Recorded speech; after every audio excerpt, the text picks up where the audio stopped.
Ever had a client's feedback add weeks of revisions to an editing project? While editing $100,000 TV commercials over the past 2 decades, I learned how to stop this from happening. So in this video, I'm going to show you the exact feedback process that limits client notes and keeps editing projects on schedule. And to help me do that, I'm bringing in veteran commercial director Scott Rice so we can show you how we used this process on a real broadcast commercial. So let me show you the first stage of the system that will stop 90% of client notes. We've worked on tons of commercials together over the past 20 years. We have one we're going to show as an example today. Walk editors through our feedback process that has worked so well for us. We just got the footage from set. I'm bringing it into my editing platform and I start cutting. What do we do? What's the feedback process? Well, stage one is really the hardest phase because that's where you're exploring all the footage, every option, especially in comedy. And the director works very intimately with the editor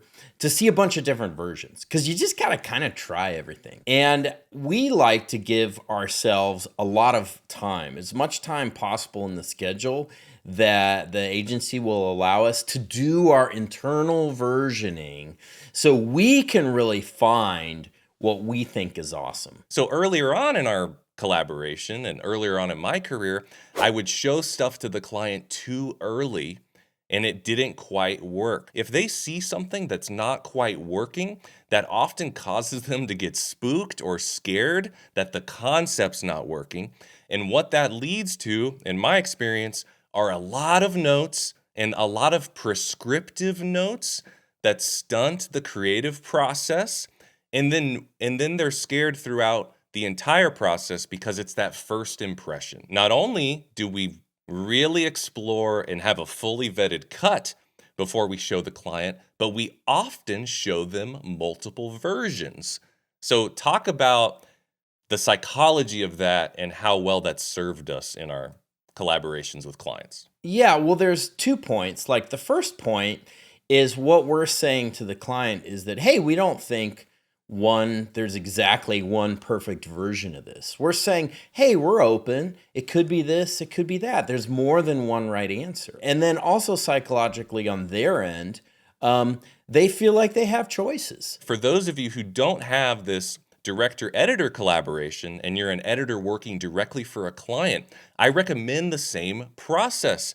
When I don't have the benefit of working with an awesome collaborator like Scott, well, I actually will still send stuff to Scott, even if he's not involved, or another dear friend and colleague, or even another editor, until I have 1 or 2 or 3 awesome versions that I've already vetted internally before I'm showing my client. So this is absolutely possible even if you don't have this director-editor team. So now I'm going to show you the real first cut we sent our client.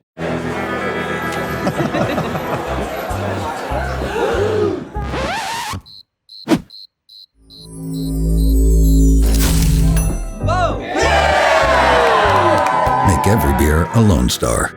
And if you want to master this feedback process while working directly with me on high-end spec commercials for your showreel, click the link in the description to check out my editing program. And then we get to the next stage. And Scott, why don't you give some insight on how we handle that stage? Usually what happens is the agency and the client come back, and sometimes the agency has a first round of notes where it's just the agency creative team giving us notes. That's typically what happens. We're really, without any judgment, doing what they want. It's their commercial. They paid for it. The brand knows what's best for them.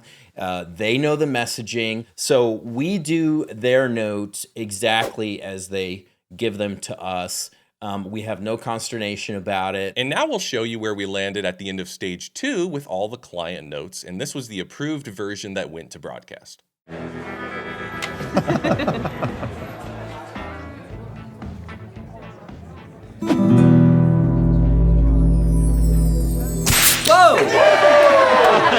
Make every beer a Lone Star. So in this stage, this is where it really is about the client notes fully. And I will admit, in my younger days, I would get very defensive with notes. But over time, I learned to put my ego aside and to really be servant-hearted for those who hired us and do a great job for them.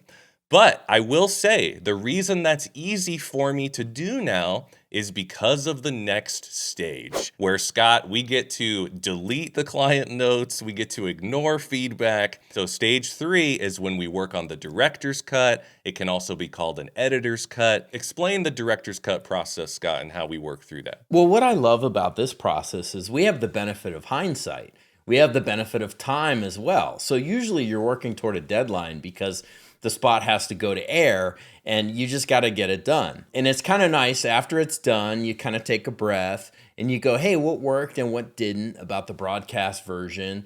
And let's go back to some of our creative ideas that didn't get in the broadcast version. And that's valuable because, you know, in the end, you want the strongest spot for your reel, because you're going to be showing this commercial to other future agencies or clients, and it just needs to be the best thing it can be. And here is our first pass at the director/editor's cut.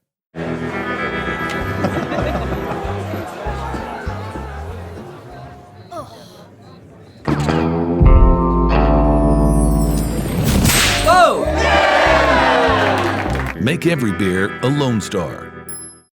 So we don't stop at our director's cut. We have another stage that I know you and I agree is so important. And it's another type of feedback, but it's very different. It's audience feedback. Since you teach at a film school and you're often lecturing to tens or hundreds of people, it's a great place to say, hey, stay after class and give me feedback on my commercial. So Scott, can you speak to what happened when you showed it? Yeah, I showed the cut. And this is a commercials class, which is great. So it's a bunch of people who want to make commercials. And the feedback was very simple. It was that we don't understand the concept. We don't understand what happened. And I said, did you not notice that the guy who turned from the bar had a not Lone Star brand of beer? And they said, yes, we did not notice that because the shot is just too wide. We kind of preferred aesthetically that wide shot and not punching into a tighter shot of it.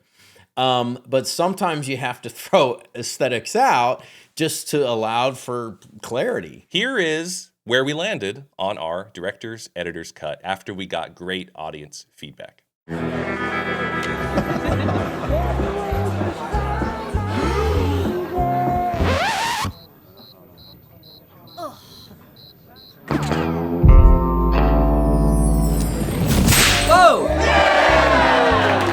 Make every beer a Lone Star. And if you want to master this feedback process while working directly with me on high-end spec commercials for your showreel, click the link in the description to check out my editing program. Now you know the 4-stage feedback system that limits notes and impresses high-end clients. But how do you get those high-end clients in the first place? Watch this video next to find out. Happy editing.